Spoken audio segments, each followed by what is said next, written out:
right, ladies and gentlemen, we are still hitting it hard with season three. We took a break. Now we're back. Now we're back with a band that I'm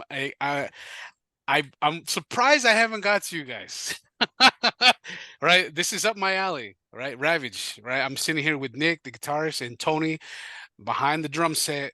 Let's talk about you guys, man. Because I was listening to you guys today at the gym, and the biggest song that kind of came at me was the Man-Made Ice Age. Was killer. That's the one that kind of stuck out to me.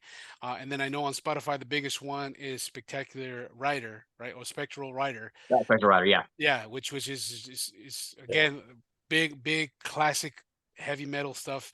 Talk to me. Let's talk about how the band got started. Let's talk about that. Let's go. Let's go for it. All right.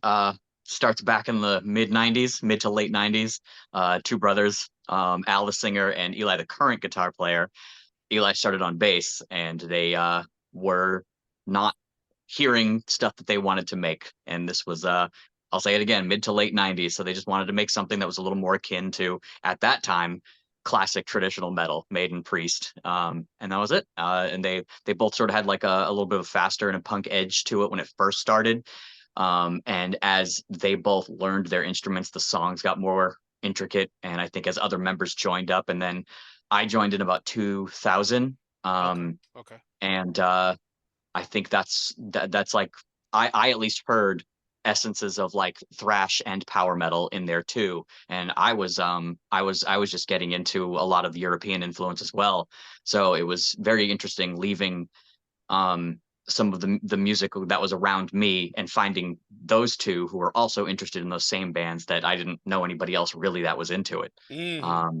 And then we kind of just kept that going. We all naturally listened to the same bedrock of bands, Dio, Priest. But then there was also like Testament and Megadeth laying down under there. So it was always like we didn't want to just make those bands. We wanted to put our spin on it too. And then you throw in the power metal influences, and then I think that's it. I think as other members came in and out, they also pushed us to kind of maybe, I don't want to say like modernize, but at least Mm. second guess the way we're writing. Faster drums, faster, more aggressive singing, but still keeping it clean and melodic, but having the screams in there too. Yeah. And that's it. I think just the same mantra of just writing music to have fun, and maybe pushing ourselves musically, because we also find that to be fun. Mm. Yeah. Yeah. Um, but that's it. I mean, yeah, we go from 2000, couple of releases, couple of Hmm. jumps overseas for some festivals, and um, Yeah. the Yeah. the rhythm section would bottom out a couple of times over the last couple of decades, but but no, now it's now we have good friends, and we're stronger than ever with Tony. Are you about to hit 5 years with us? 5 years, yeah. Yeah, yeah. Okay. So Five. this Nice. is good. Nice. Yeah. And then our bass player Tommy, who's also been in for at least that, if not, I think maybe a little longer. Yeah. Gotcha. Gotcha. Okay. Well, I mean, Tony, I mean, you're kind of 5 years into the band, right? Talk to us. Like, what did you expect when you were coming in? Where you're like, hey, these guys are already established. How do I come in? Talk to me about that. Well, I knew the band already. Playing with other bands in Massachusetts, I knew about the band. I heard the music and stuff, and I want to play with some bands in the same vein, but couldn't find anything that way. Very hard here. Everybody into some I don't know, some kind of metalcore and all that stuff. The majority of the people who plays right now are the younger people my age and older. They fade away or they just still the same band for forever. So I couldn't really find anything new to play, but I was always looking around. But I didn't found the guys. Actually, they found me. I Oh. had an ad for like forever. Yeah, I have an ad there, like try to fish someone, to play. I mean, I had no expectations to play like in a band or anything. I just want to play music, keep playing the music I like to play, but I knew it would be very hard. Okay. It's not easy around our area, definitely not. And then I found the right guys. I mean, like I said, they found me, but when I didn't realize that it would be possible to find people that have the same taste in music nowadays, especially like I'm very old school, and in a good way, also in a bad way, I guess. I just like very close-minded when it comes to metal and stuff, and I know, I try hard. I try hard to go to try to change that, but I mean, at the end of the day, when I come home, Merciful Fate, Judas Priest, Iron Maiden, Metal Church, they're always gonna be my thing. And when I saw the guys doing similar stuff, like we playing covers like Metal Church, Accept, Judas Priest, I got very excited. I'm like, oh Nice. no, this is the thing for me. Yeah. So I knew I was in the right place. So that's why I'm in there for 5 years. Yeah, yeah, Yeah. yeah, yeah, and it says a lot about you guys, right? As you were saying, Nick, you guys, it was a band that was kind of like was coming out of since like the early '90s, maybe mid '90s, as you were saying, right? And now we coming in to 2024, recently 2024, and you guys are still kicking, which is great, which is amazing. I think you guys have a very and I say this in almost every session, but I really mean it with you guys is unique, but I love how you guys are keeping the traditional, right? You guys are Yeah. waving that flag. None of the metalcore stuff, the death metal stuff. No, hey, we're gonna keep it traditional, classic, and still have the nice elements of thrash and power metal sprinkled on, right? And that's when Nick, when you said like, hey, we got the hooks and the singing, yeah, yeah, you guys got it. I was actually it was funny because this morning when I was jamming out to you guys in the gym, I had a Hammerfall on, and then I had you guys on. And I'm like, Yeah. oh, dude, like, you know what I mean? Like, this is like, if you guys were on tour, like, oh, that makes sense. You know what I mean? So it's like you guys are, again, a little more thrashier, a little bit more fast, with the double kicks. I'm guessing, Tony, right? With the, Yeah. but I mean, talk to me about the process though, right? Talk to me about how you guys come together and the chemistry that's happening in the band. Talk to me how that's flowing. The typical way is, I think, Eli and I bring songs separately, and this is just how it always has been. No real, I have no defense about it or anything, but it just kind of happens naturally. We jam, we record demos, and then we were the main songwriters. And then we sort of always had this joke where if Al and the drummer would learn the song, we would play the song. We didn't necessarily need to like I don't think any song ever really got rejected that we brought. We just at least made we did any demo, I should say, any like playing around with something, we just kind of made it fit into the repertoire of songs. And then as we played the demo, then it sort of turned into something that would fit with the current songs, with all the rest of the songs that we sort of have. Um, but recently, I think this is no slide to anybody else we had in the band previously, but Tommy brought some songs and they fit right into, and I think that was pretty much it. And I know Tony's itching to write new stuff too, because he's been in for 5 years, and I think about three of the songs that are going to be on this one are new, but most of the stuff that Tony joined and had to learn two or Okay. three albums worth of music just so we could play some shows. So we haven't Yeah. really started to write new with Tony in the band. Yeah, Okay. Until recently, Yeah. yeah. until just probably 2023, 2024. Yeah, Oh, I yeah, got that's you. pretty much Okay. yeah, that's it. Okay. And that's it. And I think usually that's kind of we joked about that too. Like that's how covers would go. So usually, if 3/5 of the band would learn the cover, we would do the cover. But it was sort of the same thing with songs too. And they would just kind of get jammed on, and then they would just come turn into songs. And if when the time came to actually put them on a recording, we would then pick the ones that flow together as a 10, 12 track release. At least back then. And yeah. Oh, gotcha, gotcha. So Tony, I mean, let me ask you, brother, behind the Yeah. skins, right? We're writing new material, right? How Yeah. does it feel to come into the band now and create a new chemistry with them? Like, do you feel like, hey, you know what? Am I gonna try to do what the old guys did? Or you know what? Hey, I'm gonna just blast over here and do what I want to do. What's your approach to it? Oh well.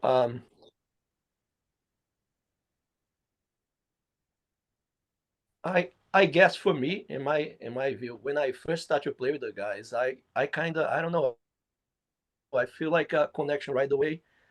Most likely because the music they play, I really like it. So I was already like, I feel like in the right place. So it was easy for me. The stuff then the band demands from me, the basic stuff is stuff that I already know and I've been doing for so long. Then wasn't like a big shock for me. It's not like a relearning of anything. It's just like for me to express what I know and what kind of music I like to play, and everything fits together very well. I mean, for me, it's this 5 years was a little weird too because we came to when I joined the band, we have the COVID and all those the stuff that came with that, and and we didn't really know what to expect because no one knew. So Yeah. we did what we had to do. We started recording an album right away, and I learned a bunch of music, like a bunch. I say like 16, 17 songs I have to record it, and Damn. every week I was there hammering those songs. I know one by one, and try to without we really rehearsing in the studio because we could we isolated and stuff. So it was a process. Then I don't think I ever done anything that in that way before, but I'm glad we did because that keep us together, made us keep going, and that's the reason we still strong now because we passed that time and we passed that time together doing stuff, Yeah. producing stuff. Yeah. No, definitely, definitely. And So I'm seeing that that's one what of I your think the most important thing for us. And for me, like I say, I locked down. Yeah, was perfect for me, perfect fit. So it was just like put my foot in the right. yeah. Yeah. No, and I hear it and I see that one of your drum idols is Mikey D. Okay, Motorhead, right? Obviously. Yeah, So I definitely. mean, if we're gonna have the big sound, right? We're gonna have the artillery, you get like you're gonna show up in the mix, you know what I mean? So that's great. That's great. And I mean with this with you guys now, okay, we coming into 2024. I know there's a new, new release coming this year, correct? If I understand correctly. Let's talk about that. Any projected time releases, let's talk about that.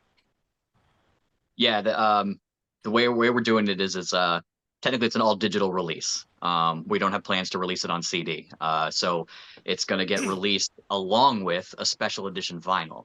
Mhm. That's going to be much more than just the music on the vinyl. It's a double vinyl, colored vinyl, gatefold, art lyric book, stickers, pics, like just a bunch of awesome stuff that you would want from a band that you actually kind of like. Nice.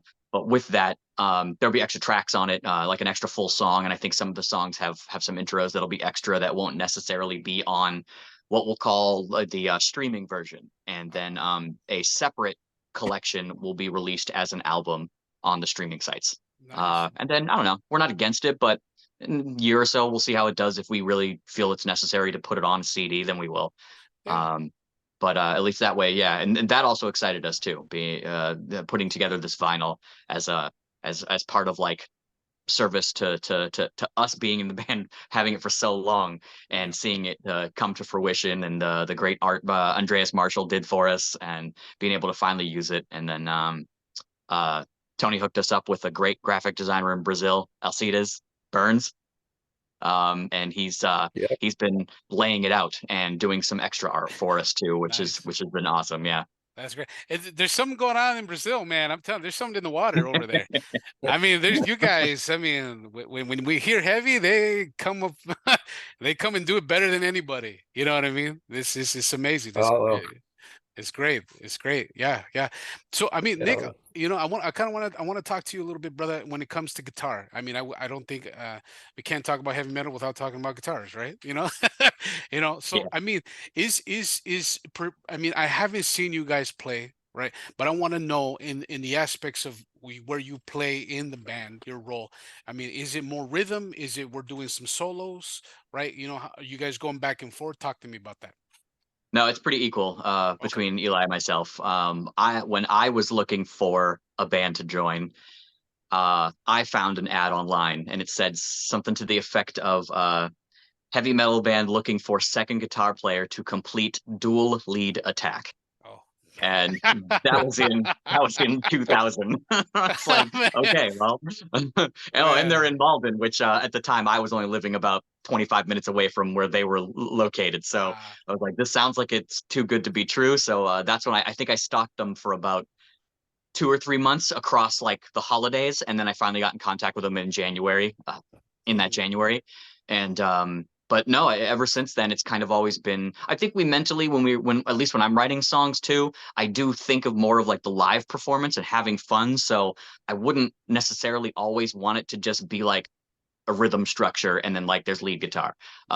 Yet we have plenty of like dual guitar band idols that always write guitar harmony parts and melody lines that have multiple guitar layers and stuff. And I think Eli and I joined at chops level at about the same. So Okay. that too, it was just one of those like we just keep improving as the time goes on together. And I don't think we've ever really written anything that was outrageously technical that the other person could not do. So it just kind Yeah. of always fell in line. Yeah. Yeah. No, and it's, Yeah, we I mean, both usually share leads. Yeah. yeah, no, that's cool. And see, that's awesome, man. Like, especially nowadays, right? We still keeping it that old school, that Judas Priest, Iron Maiden Yeah. style alive. And that's I think that's still very, very important, right? Especially with the young cats that are still coming out with it, man, and hearing, hey, like, look what Nick can do, right? Look what Eli can do. And then you got, the war machine, freaking Tony in the back handling business. You know what I mean? You know, but I mean, Tony, I'm coming back to you, brother. I know, as you said, you were talking about your approach, right? It's going to be different. We're going to hear you on the album and stuff, man, in the streaming stuff. But I mean, talk to us about what's on the kit. Okay, I want to hear what are we using, right? What talk to me. What are we using? Tama, Pro. Let's get into gear for a little bit. Um, I don't have really a preference with like really what kind of drums I'm playing. I'm always changing drums all the time. Oh, interesting. I always looking for something that have like the sound that I'm looking for is always like big drums. Okay. Always, like I say, I'm old school, so I have a little trouble nowadays to find the real kit I want to play because everything new now is kind of in the size like I'm more like a smaller size, let's say this way, and fit. I think the better it's not no one want to carry the bunch of drums anymore, you know what I mean, like double bass and stuff. I still have this mentality, Yeah. to do double bass and all that. And so right now I have a PDP maple drums. Okay. Okay. I'm pretty happy with that right now, Okay. but I don't know if I can tell you then a year from now I'm gonna have the same kit. Like I say, I'm always experimenting with something, always. I know. Yeah. And that, yeah, and that's it. And for me, the most important thing is like the drums are comfortable for me to play with. So Mm. if I feel comfortable with that, I'm probably gonna keep playing until I just find something that something else. Like I cannot collect drums like the other guys. They have like five, six, seven guitars. I cannot do that. I gotta keep, yeah, every Yeah. time. So that's what it is. It's like a new wife. When I get another Symbols drum though. set, I divorce the older one and Uh, I grab a new one. So I never keep like an affair with some other drum set. yeah. It's one after the other, just Yeah. Five recycling. 5 years, 5 different kits. I know, yeah. Five, six kids. I had Yeah. an accident and I got a kid that we never used, completely destroyed in the Yep. car. Ah, Yeah, so that's why I end up with this one here. Yeah, but yeah, six kids. nice, nice, nice, man. And Nick, what are you working with, man? Talk to me. I'm a Jackson head, but I gotta hear what you playing, man. What was some of the gears that you touching? Ibanez has been close to my heart for a very long time. Ah, So it's been very hard for me to look at other stuff. And once I go beyond just the looks of it, once I yeah. pick it up and play it, I don't know. See, I just always come back to Ibanez. that's how I know you're a good guitar player. You ain't worried about how it sounds first. You worried about how it looks. Yeah. That's how you know you got a good musician. You know what I'm saying? Hey, how does it look? I'll fix it. I'll make it sound the way I want it to. Right? You know? Yeah. Yeah, yeah. No, Yeah, that's I think for cool. me, I stuck to at least for Ibanez as far as when it comes to working guitars, just that era of we'll go with like mid to late 90s and then a little bit of the early 2000s when you buy like that prestige level. Like those are just incredibly well-made guitars, and it shows their values always stay above 1,000, 1,200, 1,400. Mhm. And they never let me down. And yeah, they're versatile too. They're like with all the different pickups, configurations and stuff like that, so they've always gotten the trick done whenever I've needed it. Yeah, yeah, um yeah. Other than that, I've also kind of stuck with the Engel sound of Engel amps and Mesa cabs. Ah, that's a Big, good mix. loud. German heavy metal. Yeah. There it is, dude. That's what I was Yeah. just gonna say. German. That's the German style, brother. I bet they love you overseas. They're gonna be like, oh, that's what Yeah. he's playing. Oh, okay. They're gonna be like, that's good. Yeah, that was actually the first time I was just fumbling around between like the early days of I guess but when I was still doing between solid state and tube amps, I didn't really land on anything. I had a couple of preamps here and there, Rocktron, Marshall, but then we went over to Germany for the first time and they backlined with Engel amps. And Oh yeah. what my first impression of an Engel head was it did not take me more than like 5 seconds to find his tone. That That's was total. I just we had to fly over there and play. That was it. Yeah. So I came home with that mentality and I was like, I have to do it. Yeah. I have to get them. And man, they were a boutique back then. And even to this day, I still never actually have owned one. I've just used Engel preamps as Oh, gotcha. I'm also a Gotcha. rack guy. Oh, there we go. There we But go. Yeah. Yeah. Yeah. I also like yeah, the racks and stuff. But I've been playing with pedals recently, and it's Okay. been making me second guess everything. Right. Right. I mean, there's Yeah, always new stuff, yeah, man. You know. yeah. And Modern day pedals are killer. yeah. Just the modeling and they putting the tubes and the power now actually in the pedal, so Oh. you can just travel with it all. Yeah, Yeah. Yeah. yeah. We'll see. But like Yeah. Tony, I I love 412. I love the way big amps look. So I'll carry it as long as I can. Well, work on those legs, brother. Work Yep. it. Go easy on your back, man. Go easy on your back. So, got to be careful with that. And we got the NAMM show coming in a couple weeks, so we're gonna see Yeah. some new Yeah. toys for all of us. Yeah. you know. But I want to talk about the live. I want to talk about the live setting. Like I said, I haven't been able to see you guys live yet, and I'm putting that out there in the universe. But I mean, what can they expect from a show from you guys? What's the I mean, just hearing you guys, I'm feeling immediately an ass whooping.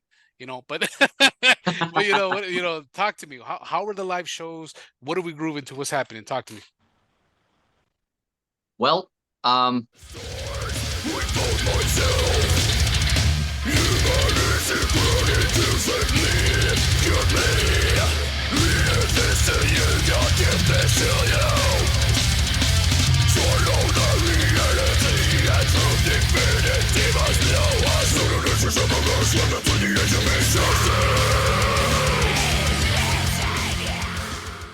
we like to have the music mostly kind of speak for itself. When it's time to like really rock out and thrash out, that the people in front of us are also doing it and they get it, and then that feeds right back to us.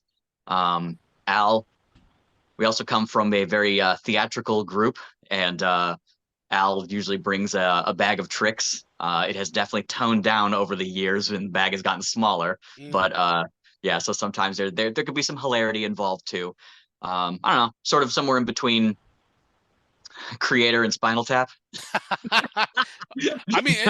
Well, let me ask. I mean, and I gotta ask Tony too, because he's a drummer. So that's the prime. Like, I'm seeing everybody fuck up, right? You know what I mean? Like, have you seen anybody mess up? Have you messed up yourself? Those are always great stories too, man. Oh, within the band while we're playing? Yeah, yeah, yeah, yeah. I think there was one show where Tommy's bass strap, the actual screw, the stud itself, popped right out of the bass. Oh shit! Yeah, and he had to kind of like finish the show squatting, kneeling down. Like, oh damn, upright almost. Yeah, yeah, yeah. What about you, Tony? What about you, brother? Anything on the drums that you're just like, oh hell no, this happened? All the time I play with drums, like the house drums.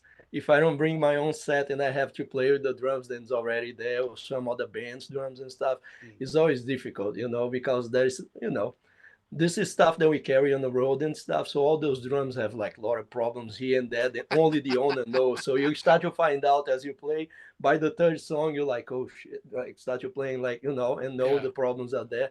So I try to, for now on, I probably just bring in my set so that at least I know what kind of crap I have, so I don't have to worry about someone else's issues. Yeah, but that's it. But I Yeah. mean, never anything really crazy, I mean, I think we play for so long that I believe when some Yeah. stuff like that happen, we'll be able to just pass that until the end of the song and stuff without, have to be Yeah, like I think it's completely that professional.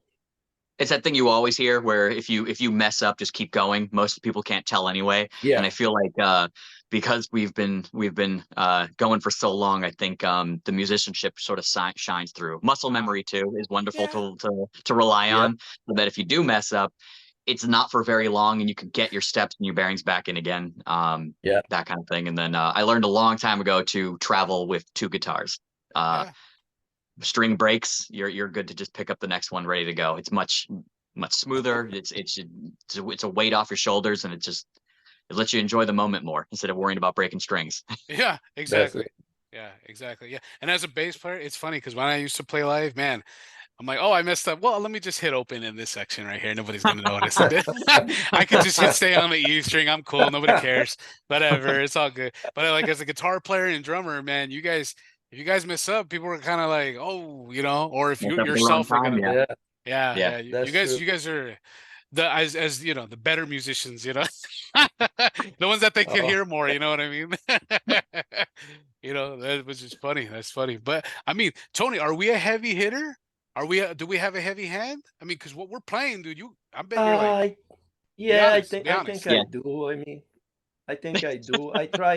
I try control sometimes, but I think something natural for like I play for a long time in like another let's say heavier stuff and like heavier death thrash bands and stuff, and I kind of consistent start to playing louder in Brazil when I was in Brazil. I'm from Brazil, so Yeah. originally, so all the bands I play in Brazil, the studio, the rehearsal place was always like very very bad. So for you to hear the drums, then it's already like a very shitty drums. You have to really really hit it. So Mm. I think I just slowly developed this form to play it, and I'm like, I still try to hold my technique, but yeah, it's always aggressive, Yeah. you know. Because I mean, it seems like, especially when you hear this type of metal, right? Your guys' style, like I feel like the drummers are always hitting too damn hard, right? Like, and that's cool. Like, I mean, you guys have the room to do it, right? Like, let me just like, Yeah, let me get 4 on the floor. You know what I mean? And that's because if I was a drummer, that's what I would do, dude. I'd be going through snares, you know? I know. Yeah. Yeah, Yeah. something like that. We just the music is pretty aggressive right now. I Yeah. mean, the best stuff from Ravage that I learned and all that. Uh, I say that some stuff has some of the like bearing trash, but the majority of the stuff was pretty much like heavy metal as we know, like you know what I mean, like just your Iron Maiden, Judas Priest kind of thing. Yeah. Nowadays, I think we approach to different levels of. It's just more aggressive. I don't know if that came with me, or I don't know if the writing just came to be this way, Yeah. coincidentally locked with me. I don't know, I but think It's it's like, just the before, timing. I think it's the I don't timing. know. We were just together about what, a month or so ago, and we have, in the practice space, the whiteboard and stuff, and we're starting to funnel all the songs that we want to like keep up on. yeah. Yeah. And we noticed that it's like 14 fast speed metal songs, Oh and shit. Yeah. it never used to really be like that. I think there was like one like mid pace song, yeah. Yeah. Well, I mean, But Yeah. there it's it just, I think, is. yeah, That's the time. But So that's it. let me ask you guys, since you guys have a very old school traditional sound with the modern type of equipment and gear, right? How do you guys feel about what's kind of happening in the metal scene, right? I kind of want to get a little philosophical, a little bit more in the times of what's happening, right? Because you guys are we're kind of cut from the same cloth, right? I'm old school. I love all the old school stuff. I'd live and die old school, right? But what's your guys' take on this new stuff, right? How do you guys feel about it? Talk to us. Um, like I say, I live under the rock, man. I'm telling you. I mean, honestly, I'll tell you right away. When you say new stuff, I'm like, new stuff like what? Like that band Metallica you're talking about? Like, Wow, what is the new wow, stuff you're talking about? I Tony, mean, brother, that's you probably are. the newest stuff I heard. No, I'm We kidding. But I just mean, got into 2024, brother. Get I come join know. I us. mean, I felt like I still listen a lot of stuff, but the fact that I collect vinyls for a while, I be collecting the records and stuff, and I have like a really really like thing for 80s metal, you know. Ah, So I listen to new stuff. I'm not kidding with you. I'm listening to tons of new stuff, if I'm in the car and stuff, I use that moment to listen to some of the new bands and stuff. And a lot of the times I'm impressed like how the bands still sound like just the bands I like from the 80s. Yep. Tons of bands like that. So for me, just like the way the kids are discovering the older music and you still fall in love with that. And I think this is what is good. That's why we play what we're playing right now, because we have a public they're gonna they're gonna like that. Not only the guys in our age and stuff, is all the new kids then still playing some of the newest stuff and start to mix in too much with stuff that is out of my range. I really don't pay much attention because it's just something then how music is, grabs you and you like, oh, you get hooked. I don't try to make music like some kind of system that I'm gonna listen 100 times until I'm like, oh yeah, look at that. I mean, I'm listening so much all the time, then I don't have really the time to stop and analyze why you did this or why you did that. If something that sounds good to me, I'm gonna be consuming independently or if it's new or old. With that said, I'm old school. Don't forget that. 100%. Okay, Tony is old school. I'm gonna write that down. All right. What about Nick? What about you, brother? Like, what are some of I mean, are you grooving to what's coming up that's nowadays with these young cats kind of hitting too fast, too hard? Talk to me. What do you No. think? If you're referring to the traditional heavy metal movement, that's been going pretty strong since like what 2010 or so. It's awesome. It's like Tony said, like some of these bands that are coming out, like let's say like Eternal Champion, Visigoth, like they have that sound and that feel like it just came straight out of like 1986. Like it's great. Yeah. So it's awesome because then it kind of like transports you back to that time and it's not that much of a culture shock. But for me personally too, I do like production. So I like bands like I think right now my two major faves right now are Striker and Unleash the Archers, both Nice. Canadians. Yeah. But Yeah, I I was do. just gonna say. Yeah. But I think that lends them to being very melodic, and they can be aggressive and melodic at the same time while still uh, paying tribute to a classic style metal way of writing, but then also adding things like blast beats or very polyrhythms in the drums and stuff, and then like yeah, it's really cool. And we're all fans of extreme metals of some era, and so I think that's we all have that in common too. Yeah. Okay. Yeah. Yeah. Nice. Nice. Nice. And it's good to know, right? I mean, especially like we're kind of like I said, we're kind of all kind of cut from the same cloth, kind of seeing where we're at with the new stuff, right? It's kind of good, kind of cool to see what these young cats are bringing to the table, Yeah. right?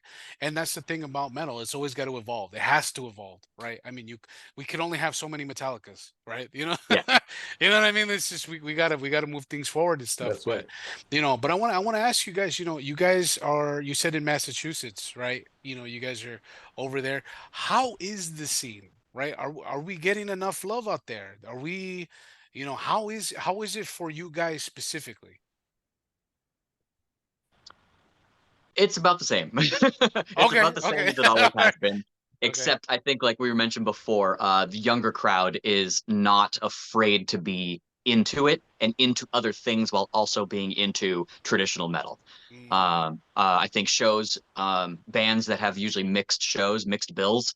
Um, no, I'm sorry, the other way around. The shows that usually have mixed bills, mixed bands. yeah. We kind of felt when we were coming along, it was very uh gatekeepery kind of, where we Ah, were the clean melodic band who was doing maybe some slower things, uh and it was tough making friends with other bands because everybody wanted to pound and scream yeah, yeah. and chug along. But then I don't know, something happened in like what 2008, 9, 10, and thrash had its revival, which meant it was okay to kind of be standard tuning and just moving along. Yeah. Let me tune So my bass real quick. Sorry, hold on. That's yeah, right.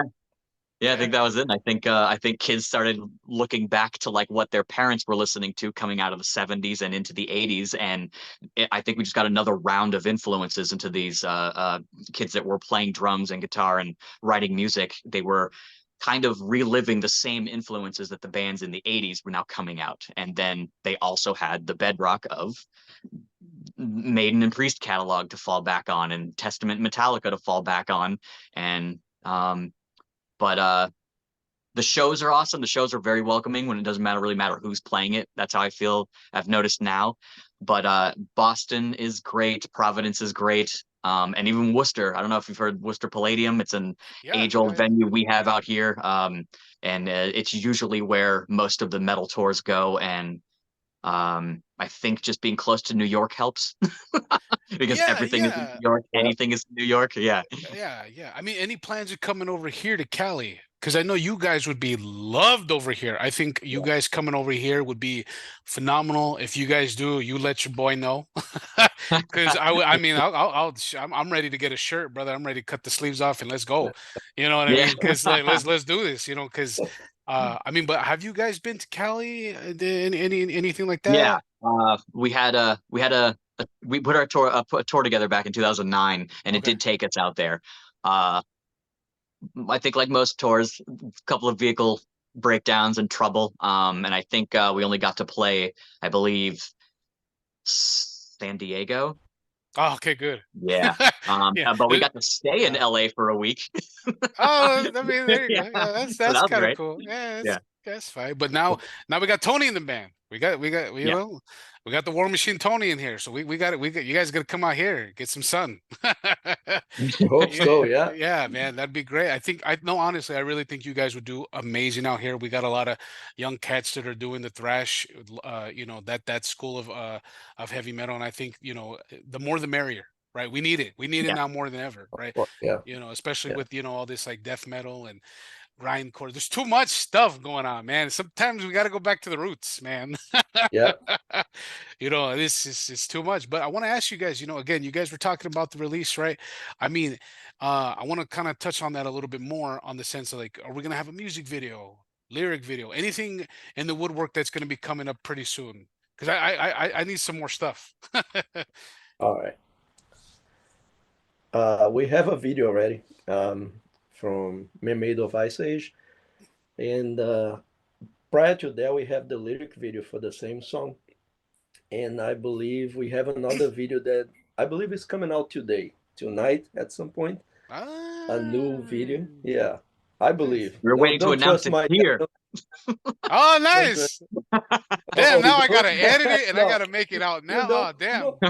Pressure's on me now. No one tells me shit, so here I am. Like, it's because you're in the rhythm section, man. I got you. Don't worry. I can't hear. That's why too. You can't hear it. It's the bass player and the drums, so dude. They probably, hey, keep it secret. I'm like, oh yeah, to tell everybody, sure.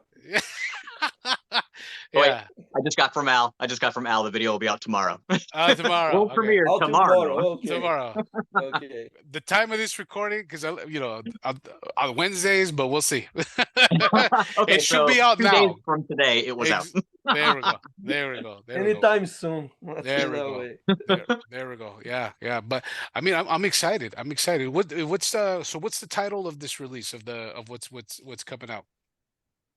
The full length is Spider on the World. This video will be the second track that we've released from it. Ravage Part 3, Ravage in Peace. And that was probably, I think the plan is to release 4 tracks till we get to April. One being the day of release, so that'd be nice. Yeah. Okay, that's cool. I like that. Ravage in Peace. Damn it. All right, cool. Damn, that's cool. I like the name already, man. Yeah, that's cool. And any new merch or anything? I'm a merch guy. I got it. Anything coming up for people that are gonna want some new merch? Anything like that? Yeah, there'll be a whole slew of it. Shirts, stickers, posters, that kind of stuff too. Yeah. Maybe some quirky things too. But Andreas Marshall did an excellent job on the art. So we can't wait to put it on stuff. No, that's what's up, man. I'm excited. I got to hear more, man. And real quick, any special things, like any covers, anything? Because I think you guys would doing a cover. Oh man, I think I could see you guys doing some Priest or some Testament or something, man, and just slamming it. Anything in that, like in the woodwork? I don't think we've always tossed around recording covers, but I don't think we've ever really solidified that idea. We will generally cover something if it's a long set, but and it's got to be something we're going to enjoy playing. We don't usually like to cover like obvious things like Enter Sandman or Aces High or Breaking the Law. But we would love we love covering deep cuts. We love covering fan favorites because we're also fans, so we like playing them live too. And then it's so nothing now for at least like covers. Yeah, it's focus on writing. Yeah. Okay. If like Nick, if you had to choose one, what would be a cover you would bring to the band? For me, yeah, you go. Say, Tony brings up covers probably every week. Oh man, so many. No, every week I change too. So I that too. I don't know. I guess like Picture has a great song called Griffin Got the Gold, and I love this song. And I always want to play this song. Plus some other stuff from New Wave of British Heavy Metal, then I really like it. But most of the stuff is like very obscure, let's say. So people probably didn't even know if we're playing like a song that belongs to us or a cover. But I always love to cover Merciful Fate. A lot of stuff from Judas Priest then you don't hear live. You know, it's like great songs then you don't see they playing, and Accept, all those bands. It's just like so I love to play covers, especially when we're rehearsing. Like it's like good stuff because, like Nick say, we love this music. So when we're there playing, we are fans before even be musicians, you know. So anything good. We just play in the last show. We play Metal Church, the song Metal Church. Yeah, then I love since like first time I hear. So it was great for me to play that. Was a good experience. So yeah, stuff like that. Always the classic stuff. Then it's still like vibrant, you know, it's still like meaning something nowadays. Yeah. Okay. Yeah. Back to you, Nick. What would you bring to the band? What would you bring to band the rehearsal? Yeah, I think Tony hit on it. Like early albums, like something from early mid Priest, anything from like Sin After Sin or Stained Class, where it had early production, but it had the roots of what heavy metal became. So you can hear fast drums, and you can hear like really fast guitar riffs and speed metal riffs, but because the equipment was a little in its infancy, that stuff would be really fun to hear. Of course we'd also like to hear them do it too, but you know. Well, yeah, of course, right? Like they just forget about those albums, man. It's like, no, don't play anything from Nostradamus. We got it, dude. Okay, it's new, it's cool. But the classic I think in the last on one of the maybe the Firepower tour, they did Saints in Hell, and that was really fun. It's that kind of stuff that you just don't really. Dissident Aggressor would be killer. Yeah, exactly. And then, or like when they do anything from Screaming from Vengeance, I'm like, okay, cool. You did Electric Eye, but let's do the rest of the shit too, right? Yeah. So guys, So I mean, I want to. So this is a first. I wanted to add something new to the podcast. Okay, this is this is gonna be fun. So this is a little thing that I wanted to try out, and I'm gonna be doing this in future episodes. And I think it's just kind of like a little, poke in the bear situation. So we're gonna call this what does Saint Anger mean to me? Okay.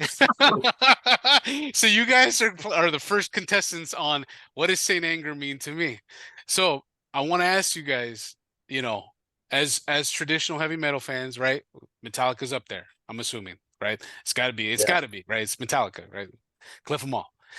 When I say Saint Anger, a little word association, what comes up for you guys? Whoever wants to go first, go ahead. Final nail in the coffin. Final nail on the coffin. Okay. Yeah. Oh God, I can't stand that album. So I don't know. I don't know if I'm the right guy to talk about. I don't want to hurt anybody's feelings, but that thing sucks. Yeah. Okay. And the reason I bring it up is because we have some people that are like, hey, you know what? It's actually not that bad. We have some people that are like, God, kill me now. We have some people that are like, I'm still going to therapy for it. You know what I mean? Nick, why do you say final nail in the coffin? Let me hear from you, brother. Okay, so Metallica was formative for me. The only American bands that I was listening to were probably Metallica, Randy Rhoads and Zakk Wylde era Ozzy, maybe Cowboys from Hell, period, not even Pantera, Mhm. um, and I don't know, maybe just a couple of '80s bands, '80s hair bands that had some decent albums like Skid Row and but then Europe got involved. So Metallica Oh, was my main influence leaving like rock and roll and punk going into metal and metal. I just lived and breathed those first 5 albums. I could even defend Load and Reload.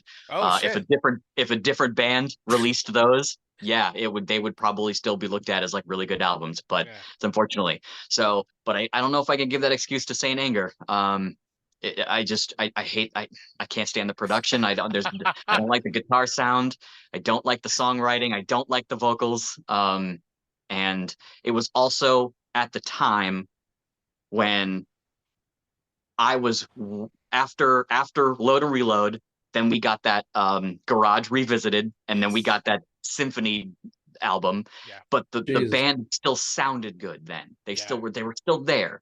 Yeah. And then I Disappear came out, Yeah. and then Saint Anger came out. Oh yeah. Yep. And that was it for me. I was all set. Yeah. Yeah. Okay. Okay. Okay. Tony, what about you? It seems like you've had some co-pays in your in some therapy appointments with this one because that Uh, was because let me hear from you, brother. Break it down for us. It's the snare, huh? It's the man, snare. to be honest with you, I can speak about the whole album because I think in the second song, by the time half of the second tune, I'm like, I gave up. If it's a classic, the rest of the album is a classic. I'm missing up Yeah. because when the two first songs were enough for me to just like, man, this sucks. It's just like Metallica for me has a great. I remind me a great time in my life, like especially like Kill 'Em Same. All. Yeah. Kill 'Em All wasn't my first album. My first album was actually Ride the Lightning, and then I went back and listened to Kill 'Em All and all that. And we know, those classic four albums. And after that, I kind of lose track with Metallica because there was so much going on at the time. You know what Yeah. I mean? And I saw the Metallica was just getting too big, and there was so many other bands, and then I just, like I say, completely lost track. I moved to the States, and then when I started to listen to Metallica again, because it was everywhere, like Yeah. TV, and I didn't like it at all. But I'm like, I still like, oh, okay, Metallica is still going. And when Saint Anger came, I'm like, man, as a drummer, especially, I mean, that sound of the snare, that yeah, sounds like you hitting like the keg, like a beer keg with a screwdriver, So I was like, oh man, that was already like a very low point for me. And the writing itself, like the song Saint Anger, I don't know how they wrote that. It's like if everybody came with one part and say like, play your part, now let me play mine. That's what it sounds like. It's not Yeah. that is not like a connection at all. And I hate that song with all my might. I'm sorry, but that's yeah.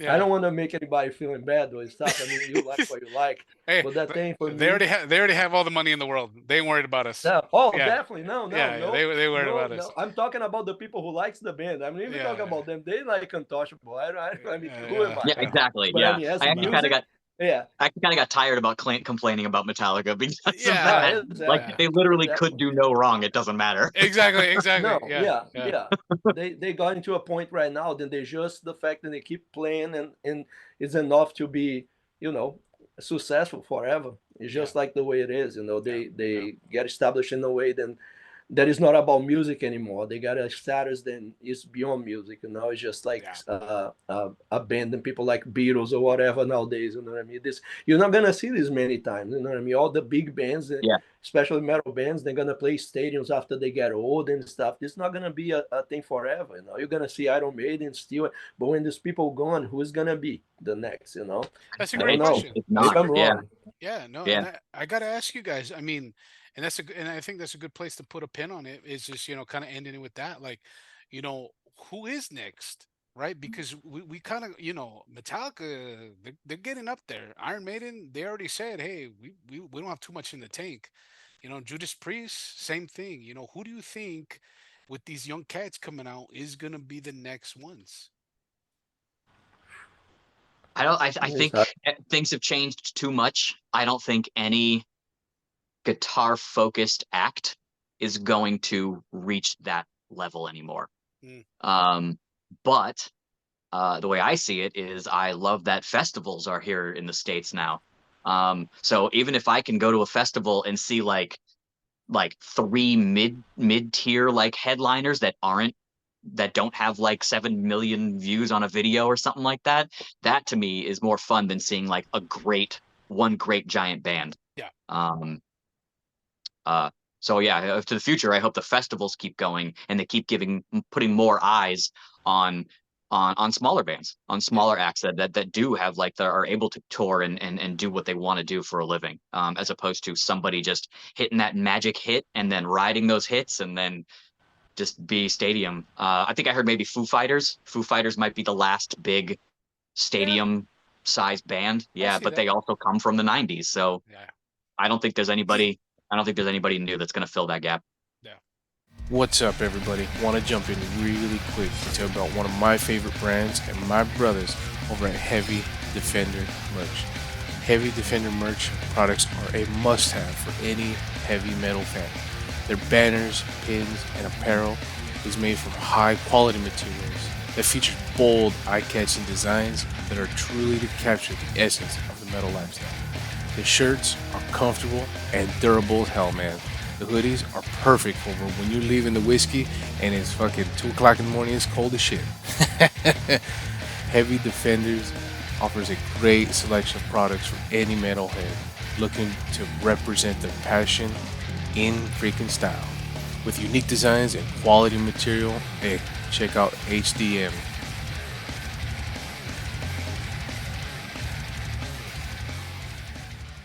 Do you know any big bands after 1989? Shit, I don't even know, man. That's a good question.